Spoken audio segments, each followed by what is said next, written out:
Dear members and friends of the Spanish Chamber, welcome to today's webinar on how to keep your business relationships warm amidst the coronavirus breakout. Before we start, let me introduce ourselves. My name is Jennifer Chow, President of the Board of the Spanish Chamber. Our main speaker today is Tracy Ho, a fellow board member, a branding and communications expert. I will be the moderator. Together here on the call are other members of our board. Vice President Ming Tsai, our treasurer, Juan Lago, and directors Alfonso Ballesteros and Marcus Marcet, our Secretary General Andrea Rojas, and also present is the Senior Trade Commissioner of the Consulate General of Spain, Cristina Gaijelo. Since this new board came into effect in January this year, our work lives have been very challenging, as I'm sure all of you have been experiencing as well. The Chamber has canceled some scheduled activities, and we're adjusting plans for the rest of the year. On the positive side, modern technology has allowed us to still be connected with our community, such as greeting you here in the format of a webinar. As some of you might know, a few weeks ago in mid-February, our health committee of the Chamber conducted a survey on the impact of the coronavirus on the international community in Hong Kong. The survey results showed that while the impact is significant, long-term indicators pointed to sustained commitment to Hong Kong. If you want to know more about the survey results, please refer to our press releases in English and in Spanish on February 20th. Here, let me just highlight some of the findings of the survey. As you can see, 92% respondents mentioned that their work has been impacted by the outbreak. 70% less business could be conducted. 73% indicated that there has been work from home arrangement from their companies. And 60% said that their work meetings and events were canceled. And 48% replied that their work travels were called off under the virus situation. So now let's hear from our speaker, Tracy, today. Tracy has 15 years of corporate and public communication experience. She specializes in advising organizations large and small on strategic brand building, reputation management, and crisis communication. She's also a coach on public speaking and the founder of a personal branding and coaching consulting firm. So Tracy, how can businesses deal with all the new norms and realities? Specifically, how can they keep business relationships warm during this special time? Thank you, Jennifer, and thanks all for having me today. And in fact, it is not a rocket science to keep relationship warm, no matter where you are with the use of technology nowadays. Today, I'm going to share with you how to keep business relationship warm when we are now having a virus outbreak in town. I'll break it down to just 3 steps approach, from goal setting to communication technique, and talk quickly on some virtual tools we can consider. First, it's about our goals and strategy. I'm so sure, in case you have any communications background, that objectives and goal setting is always the first step. When we look at the objectives in this virus outbreak, you may say, okay, do I need to revise my year plan? I would suggest let's take a short-term goal. For example, do you want to keep your business top of mind, strengthen the trust, or reinforce the relationship with your clients? Some businesses may want to nurture customer loyalty in this outbreak. Some may want to do some sales push, specifically those e-commerce companies. It's also important for us to target your audience in a very, very segmented approach. So how, for example, how many target groups you have? You have clients, you have business contacts, partners, and don't even forget your staff and previous clients. These are all important stakeholders. Segment them and each have a persona defined before you go ahead. After that, it's time to strategize your communications, map it out for clarity and follow up. Every group deserves a temperature check periodically, but how frequent? What to say, on what channels, it's up to you to map it out. What I cannot emphasize less is a simple, relevant message. It is easy for us to, get messy or unclear in this uncertain period, but it's very important for us to be clear, simple, relevant in our messaging. Okay, thank you, Tracy. Now, can you maybe share with us a little bit deeper in some of the branding and communication techniques that we can use in our work? Sure, Jennifer. Again, it is I would say, one of the most frequently asked questions. But I would not suggest having a very different way, but the normal way was always sticks. What that means the key for us to brand and communicate ourselves all the time. But I will still repeat the key things we want to remember in this virus outbreak. Say the 6th point. First one, we want to connect emotionally. This is the most important point. For impression building, people remember you when you speak to their heart, not to their mind. That means, for example, it's very okay for you to share your own experience, your updates in this virus outbreak. You don't need to always, look very nice. It's okay to share, how you're interacting with your clients, what sort of changes in plans you have. People want to hear from you. And then you don't need to, as I mentioned, you don't need to always look very, very nice. Be authentic, be human. It's okay to share your frustrations, the challenges your businesses are facing, the staff stress. It's important for us to keep first-person communication because it brings better results. And of course, we all have our offering as the business, correct? Take a role as an expert. Welcome questions and even ask questions. While you welcome questions, you offer help. You can even think about, can you give some free advice in this time? And be readily accessible. When you ask questions, you invite them to, give you input. You can understand your context situation much better. The next thing, while we are working remotely, why don't we also initiate some sort of virtual collaboration or talk about some future cooperation? See if anything you can, work with your contacts to work together now or in the near future. Then, why don't we make some time-sensitive announcement? When everything's sort of, in a pause nowadays on the road, it's actually still okay to do it virtually. This is specifically important for e-commerce company. It can be products or service offering in this special period of time. Many people offer discounts, freebies to appreciate and recognize their customers' loyalty. And when you work from home, right, it's so important for us to set our expectation and draw the boundary. In case you have some project timeline, why don't we take time to realign their expectation? As long as we be transparent, feel no pressure to be available 24/7 because this is just not realistic. Set your boundary, have a standard office hour, and sometimes in case you need to block some hours for you to focus on the projects, communicate with your contacts, make sure they know and beware of some potential time zone differences as well. Because I know many of my contacts and people are currently away from town. So maybe you meet them in Hong Kong, they are even now in Europe or in US. So Tracy, you spoke about using some of the virtual ways to keep the relationship warm. We have so many different tools, and sometimes we're bombarded with right now we're using Zoom. We also have many other options. So can you maybe share with us how we should utilize these tools and actually have a more optimized result from these virtual tools? Sure, thank you, Jennifer.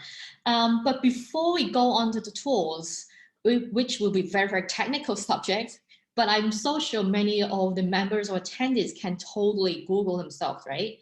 What I want to emphasize in this period of communication is for us to escalate the medium, not the message. As I mentioned previously, you want a very simple, relevant a message for your contacts to remember. When you escalate a medium, it's for us to have a look on the suite of tools that you can use. For example, look at this slide here. It has a suite of tools that are readily available. Most of them are free or with just very little subscription, then you can plug in. These are include, for example, video conferencing tools like what we are now doing. Zoom has a lot of buzzwords in town in Hong Kong. Many schools, institutions, and organizations like even us are using Zoom. And in fact, across the continent, people are also using Click meetings, FaceTime, TeamViewer, Go Meeting, this sort of tools. For chat apps, I'm so sure you may have used Skype, Telegram, WhatsApp, FaceTime, and Google Hangouts. Just to point out, interestingly, Google decided to free the Google Hangouts for businesses, schools, and everyone to use because of this global virus outbreak. That's great. That's a great offer by Google, right? It's what you said before of offering some free way to engage with your customers. I think that's exactly what Google is doing. Yes, exactly. And then they have free branding and marketing help as well, because many people viral this news overnight about, hey, Google is now offering Hangouts for free until the end of July. So all these tools you can use, and I'm so sure you can even share after, in the Q&A area with us, have you been using any of this platform, or, what is your experiences, right? When you manage your team or clients remotely, you can consider Trello, Asana, these sort of, project management platforms, or, share files through Office 365, G Suite, Dropbox, etc. And in case you want to strengthen your relationship, consider, Salesforce, HubSpot, these sort of, CRM tools for you to connect with your audience. So as I mentioned, you don't need to complicate your message. All the same message can be viral, shared, spread in different media, here or elsewhere. Tracy, I'm sorry, I don't see LinkedIn in your virtual tool here. Is that a tool that businesses can also use in LinkedIn? It's interesting for you to bring it up, Jennifer, because for LinkedIn, it's more like people use it as a static profile. Although we see now regular updates. For example, I posted this webinar, a few days ago, right? And then people already say, hey, I want to sign up. So LinkedIn is good for us to post our own updates or business updates through LinkedIn. But when we talk about working together virtually on the same time, then it may not be the best. Say, I also didn't include Facebook here, but I included Facebook Messenger here because it would be a good, I would say, virtual chat apps for us to look at. For LinkedIn, you may even need to pay for a better email function. So they are not built for this kind of work from home arrangement tools. Okay. Make sense? Now, before we go over, and I'm sorry, I should say, today we are not going to go into the technicality of any of this tool, but I want to bring your attention to one very important tool that we use every single day. Have you guessed what that is? It's our email. Many people forget or think, oh, okay, is email rusted already? Interestingly, over the worldwide, there are already over 2.5 billion email users. And in multiple researches, email is still standing out as a preferred way of business communication nowadays. So can we look at anything we haven't done through emails when we contact our business clients, contacts, partners, when we are not working from home? Let me recap some tips. As I mentioned, the email, it's the preferred rate, right? 61% of the contacts and respondents in researchers saying that they prefer companies to provide information to them via email. And if you can use it wisely, it is 40 times more effective than Facebook or Twitter when you want to engage them. So let's hear some tips in case you want to, boost your email strategy in the coming month. First, as a brand person, I will keep repeating, you want to make sure you tell your story. Make sure you have a brand storytelling in all of your email strategy, because stories have a great impact on our perception. If you have told a good story, it has 22 times more memorable impact than facts, psychology tell us. Brand storytelling helps to create an emotional bond with your contacts. They can help humanize your brand, your message, and bring authenticity, hold people's attention, and of course, influence your consumers' behavior. Next, when you say email, can I ask, you guys, have you ever sent any spam email, or have you sent email to all, the same content, same subject to everybody in the same to list or BCC list? If you're doing that, you miss an opportunity to target your customer or your contacts. I would suggest we are now using the term hyper-personalize your emails. What that means you want to focus on your relationship. For example, emails that include your recipient's name in the subject line are proven to achieve a much higher rate being opened. And in case you have been sending emails to your contacts through info or contact and those sort of general addresses, stop. Send them from your own email address or your respective relationship manager.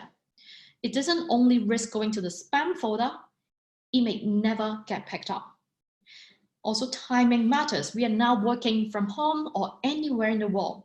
Do you know where your respective target group based? Can you email them at the right time? Sometimes people open emails in the morning, sometimes open in the evening or weekends. But of course, generally speaking, for business contacts, mornings, Monday to Fridays are preferred. Just FYI, segmented and targeted emails generate nearly 58% of all of the revenue. Yeah, Tracy, I think I agree with you. Sometimes, although sometimes I would receive an email with my name on it, but it's certainly not personalized. So I believe that when you say hyper-personalized, you need to even take a step further than just change the name on a mass distribution email, correct? Correct. Or you can use some email automation tools that can help you to do that. When we talk about tools, it's time to look at how you organize your email. Of course, if you receive an email from a friend, no matter what he or she writes, you will read and reply. But from a business perspective, it's time for us to put more time to organize and make our emails much more visualized and presentable. How can you organize the email? First of all, short and sweet subject line, it's better. 64% open the email because of the subject line. Are you one of them? For us to communicate through emails, I suggest you really talk to them, talk with them, but not tell them, instruct them. What that means, try not to be long-winded, be brief, be welcoming. Even if you're offering them something of value, make it relevant, to the point. When you write, use your first paragraph, particularly in the first paragraph, use their language. What that means, know your target audience and speak their language. Cut all the acronyms or unnecessary too polite words if needed. To make your email look nice, you don't need fancy designs. Be clean and sharp. For example, think about the background, the color, and the fonts. And of course, if you are writing emails for your brands, then it needs to be on brand. Nowadays, people also don't mind seeing something interesting. What that means, like emojis, smiling faces, GIFs, and even memes in their emails. And look at the slide here we show, right? In case you have some statistics and charts, one than using infographics. Have you used infographics before? It is now being seen as a very persuasive tool for data presentation. What is cool? For some reasons, many people like to save the infographics and share on their own platforms. So if you want to get your information spread and shared by your followers on social media, try infographics. Next, the fourth one, it's time to show your face and even your team updates. This is specifically important in this virus outbreak. We can't meet our clients in person, correct? But you can, put up pictures of yourself, of your team updates on your email. No matter what, if an email have your face on it, it doesn't only have a deeper impression, you also get a higher click-through rate when you have your own face to it. So try to personalize not only to your audience, but in your content. The next could be the most important thing that many companies forget. Nowadays, you may think that many people will understand, but you know what? From my experiences, many people forgot this step. Jennifer, do you know how many percentage of emails are now open on mobile devices? Probably more than 60%. Yeah, it's a good guess. To be honest, myself, I always checked emails on my mobile as first step. Sometimes I replied on my iPad, and the important ones, the structured ones, I will turn on my laptop.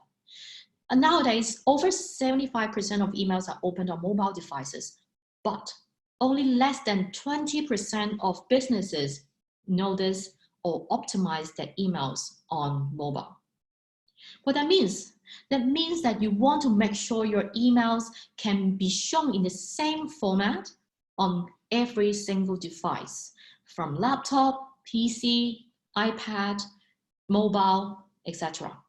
For those who run an e-commerce business, 79% of your mobile users have made a purchase online with their mobile device in the last 6 months from the marketing research.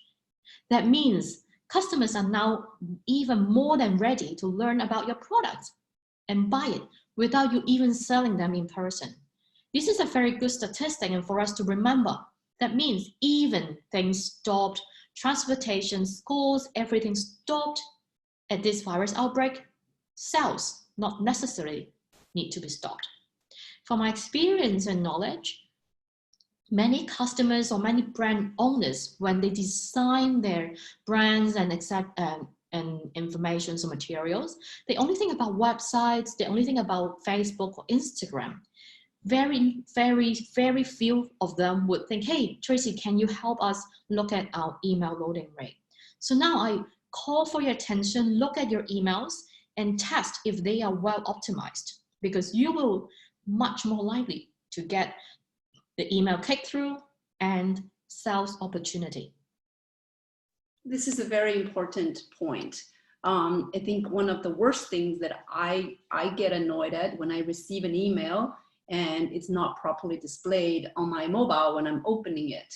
And this is from the receiving end, one of the most annoying experiences that one could have, being, while you're trying to communicate with your client or audience, and you end up annoying them. So I believe this is a very important point for all business. Yes, correct. For example, for websites, right? Google tells us nowadays we have less patience on website. The loading rate, if it is more than 8 seconds, everyone will drop out. For email, it goes even less. It could be just 2 or 3 seconds. If you think it is not optimized, maybe you won't delete it. You will save it for later. That means you will never open it again. All right. Then how can we make our content more visualized or creative? Think about video. Videos are now seen as a very effective way to engage with your subscribers and generate sales. If your target is the millennials or younger, this is specifically for you. 90% of millennials find product videos helpful in the decision-making process. With video content, they think it's easier to follow the products, to know how to use it, and then they will start having the brand loyalty. I can share some ideas in case you need to make videos interesting. Have you thought about doing some product unboxing, service reviews, tutorials, product launch announcements? For institutional businesses, you can even think about having your experts, like the opinion leaders, your managers, your CEO, to share some opinions, industry news roundup, and some niche trends in your industry. Nowadays, a lot of how-to videos get a lot of clicks. So think about how you can do some videos, even a quick one, put in the email, engage with your audience. With the help of various social media, we also see that many companies or marketers are now creating more interactive emails. What do I mean by interactive? That the emails will have some features like asking input, or press a button or two, some GIFs pop up, or some of the companies and institutional businesses, they start doing polls and surveys. And for e-commerce companies, they use carousels for quick browsing of the product catalog within the email. Sometimes if you want them to buy from you, then you can install a countdown timer to urge your customers to act fast. Speaking of acting fast, right? We should never forget a clear call to action at the end of your email. No matter it's HTML or plain text or interactive emails, you should never forget adding some sort of call to actions there. The easiest way at least is to ask one single question. For example, what are your thoughts? Can we meet next month? Shall we do this event together after the outbreak? So ask a very simple question for your contacts to reply. And of course, if you want to track anything, make sales or test your websites, then an external link to landing pages or link to your own websites would be great. For those who are more, technical, who want to make more sales, then how about the limited time offer? Install a very eye-catchy buttons to your email. More than once would get you more sales. After we have, all those content things, have you done any email sequence or automation? If not, globally, some interesting figures, FYI, globally, over 65% of email marketers already use some sort of basic automation. You should not have any excuse. Even in Gmail, Hotmail nowadays have some kind of very simple automation features for you to use. But of course, if you want a good, sophisticated automation and outreach process, then you may need to invest in some CRM tools like we talked about just now, Infusionsoft, to give you a more sophisticated feature to segment your audience and adjust your strategy. Before you set your automation, I would advise you to envision your client or customer journey. This is missed by many of my clients. What that means they would only automate the emails, but they never think about what the clients want. I would suggest you to define solutions and consider every possible customer segment. For example, who are they? What content will they look for? What will be the potential objections? What questions would they think? They may not be able to ask you in person on email, but they would think when they read your emails, correct? And when you send your automation, frequency is the key. How many times you're gonna touch your contacts?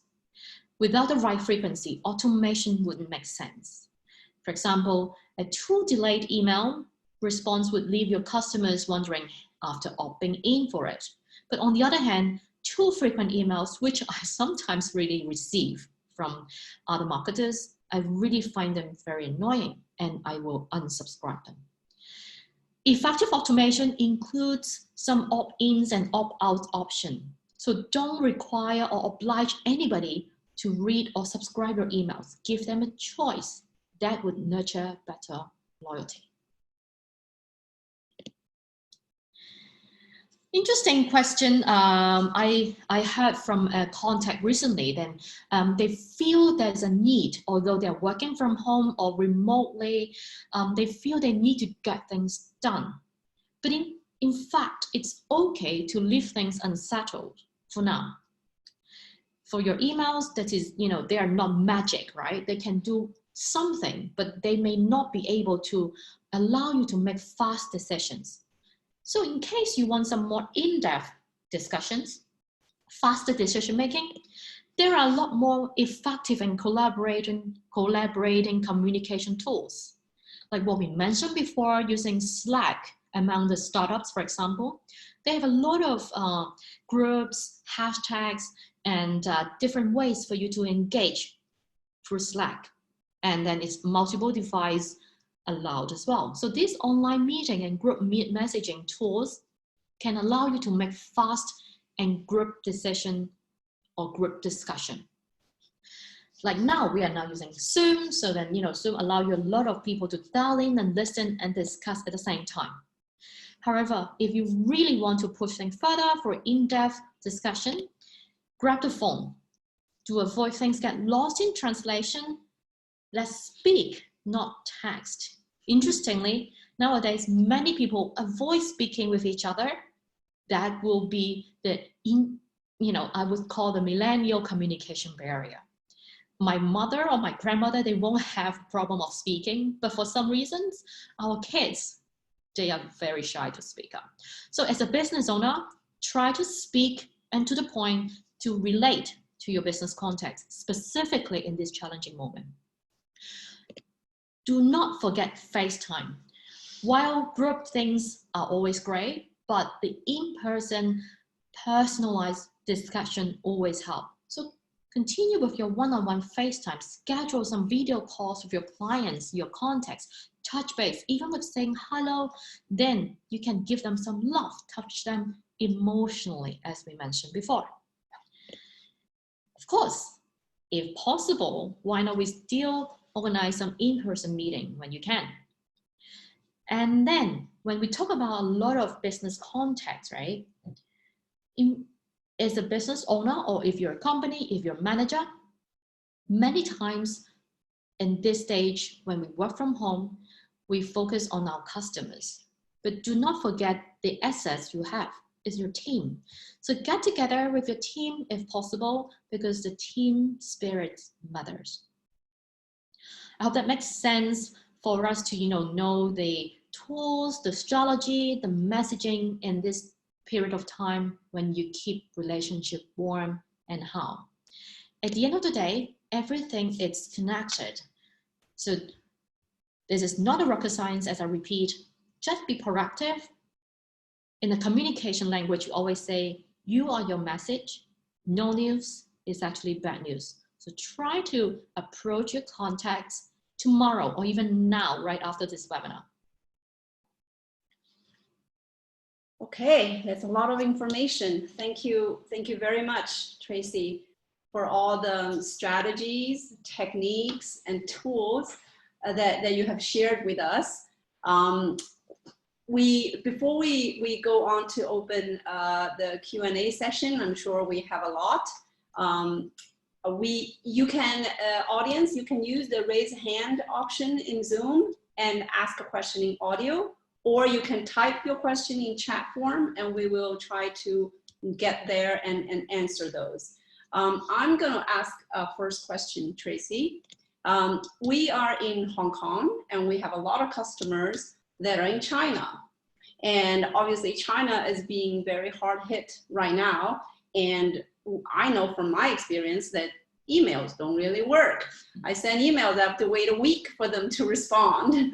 So for non-Chinese speaking people, I personally can use WeChat with a lot of contacts that I have to maintain.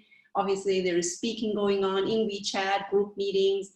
What are your suggestions for people dealing with Chinese customers or business associates that are mostly relying on WeChat these days? So as you already mentioned, the answer I have in mind, Jennifer, WeChat is sort of irreplaceable for now, or Weibo sometimes, but WeChat has a much faster response rate in all, like from small to big businesses. For small business, they manage their own WeChat. For big businesses, that they have the technical team directed to reply on WeChat. Few slides ago, we talked about some virtual tools. There are some chat apps, and I also have the WeChat logo there. Remember, your target audience is the very first step when we communicate or touch base and keep relationship warm. If they prefer to use WeChat, it's no point for you to focus or force them to be on emails. But I would also suggest try to, touch base with them through WeChat, the video call function. The special feature or special function for WeChat versus other apps internationally is that it has everything in one. So while we today here may use, Facebook to share posts and then WhatsApp to chat, Skype for group meetings, Zoom for webinars, WeChat brings everything in one place. So try to make use of WeChat, even, set your audience into groups. And then for those who want to post, then you share with them. But for those you really want to maintain a good relationship, grab the phone on WeChat and call them. Make sense? Thank you. Now we move to some of the questions that are posted in the chat. Question 1, any specific tips you recommend to use when meeting with people we are meeting for the first time? This is an interesting question. It may be, related to what the topic we are covering today, but also in a general sense. Nowadays, let me put an example that I have a recruitment talk or a talk for the recruitment industry before. Nowadays, people will Google you before they meet you. What that means? That means that over 80% of your contacts, business contacts, before they meet you, they will Google you. And then if you want to build a brand, a good image, a good impression, you need 8 times from a business perspective, or less than like 4 to 5 times for personal perspective. That means you want to make sure your business or your own brand look good before the first meeting. Look at your profile, your audience. Say Jennifer's mentioned, right? WeChat is the Chinese version, or sometimes globally we use LinkedIn. And also check your, what I call the global Google footprints. One of my, a client I had before is that she was launching a product and she was meeting a lot of new contacts, but many of them Googled her previous modeling pictures pop up. And that has, hindered her a lot in the business progress. So, but that is a very special situation. What I want to say is, in case you have, in case you are meeting someone for the first time, look at whatever tools they would use to Google you, to search you, to dig out information about you 360 before you even meet them.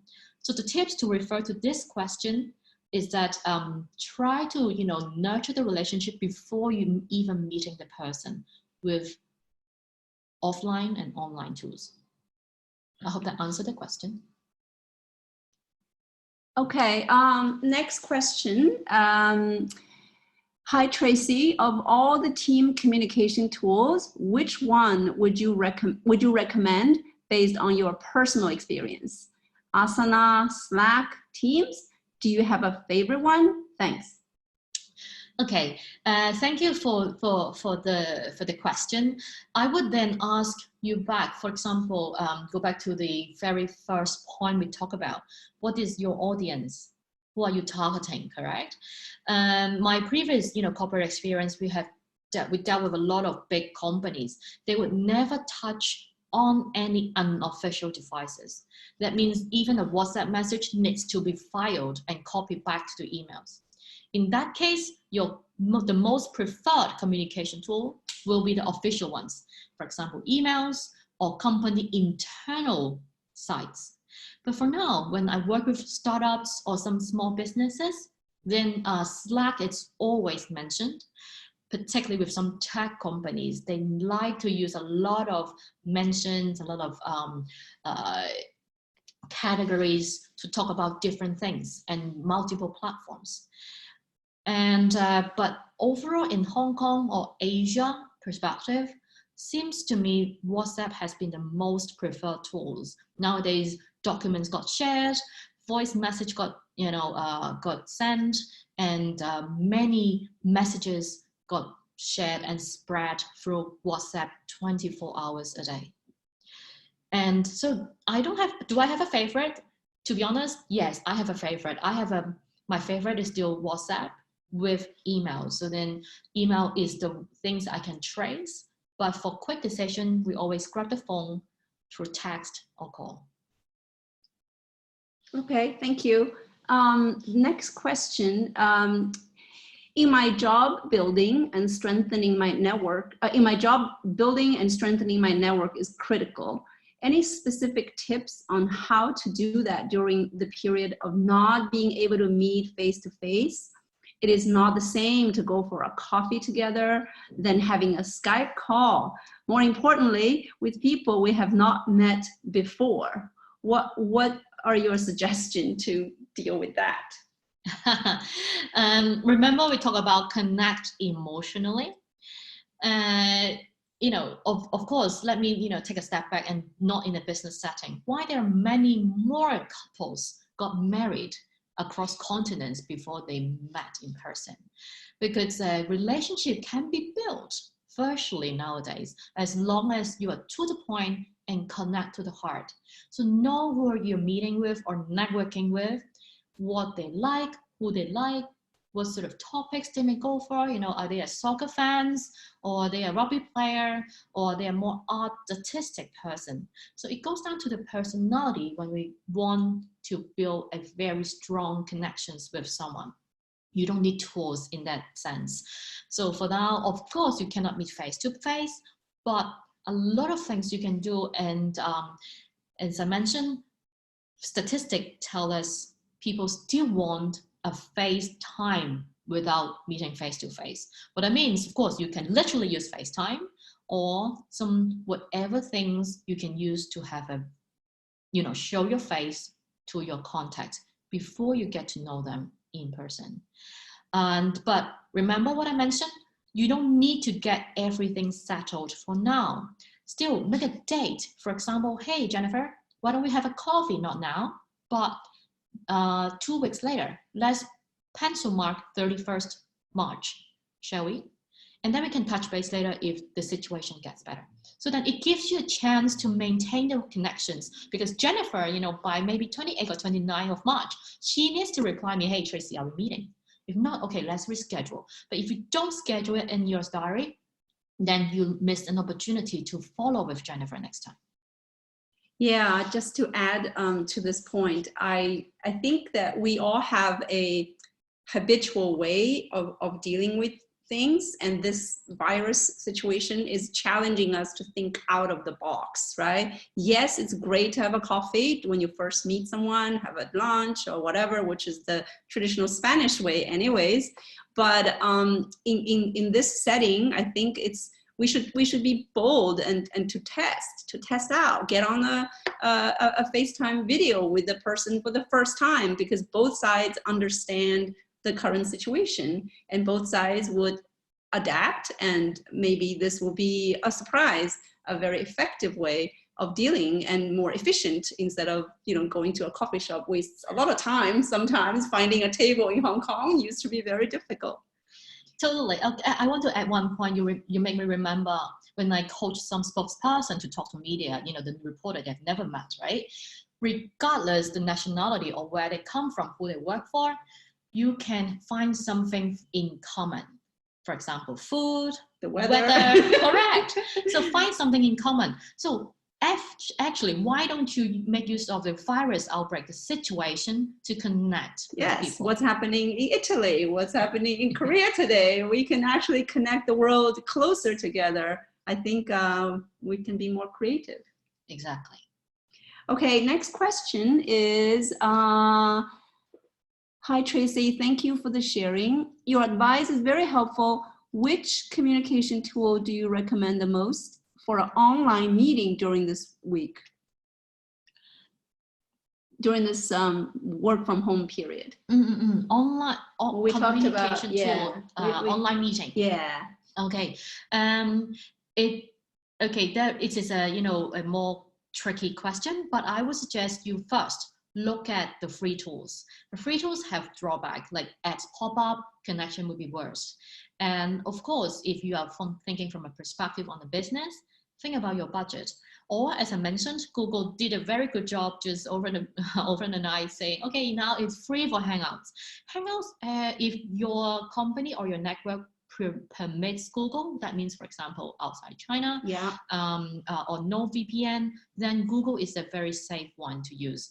Specifically, for example, if you rely on G Suite, you have emails, then your contacts directly imported to Hangouts already. It is very multiple mobile device friendly, then Google is good. For example, for us, Zoom, it's, got a lot of, the equity got up because of this virus. So in fact, the online communication tools, the equity, or from a stocks or investment perspective, is a hot potato for now. What is not good is that, remember, when you do an online meeting, don't only blame the tool. Look at your service provider, your internet stability. Are you having a stable Wi-Fi or landline? So connection makes things very different. Yeah, so we would conclude the Q&A session now. We don't see more questions that are different from what we answered before. We, of course, realize that a webinar is not more effective than if we were speaking in front of all of you, the audience. However, we will try to post the video and the audio to share with the larger community that are not connected in right now. That we hopefully will try to do an okay job during this very difficult situation. Okay. Before we conclude and leave, I would like to mention that the Chamber has teamed up with a charity organization called Hands On Hong Kong.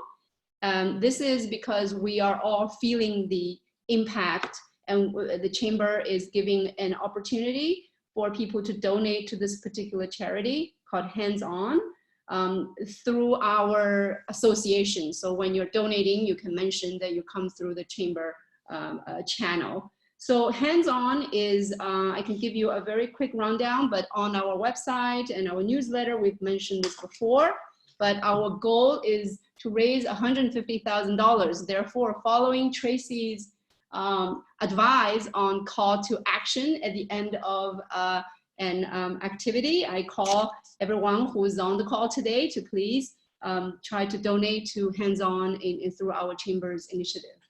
And that's all for today. Thank you, Tracy. Thank you, Jennifer, and thank you for everyone's time for dialing in. I hope this is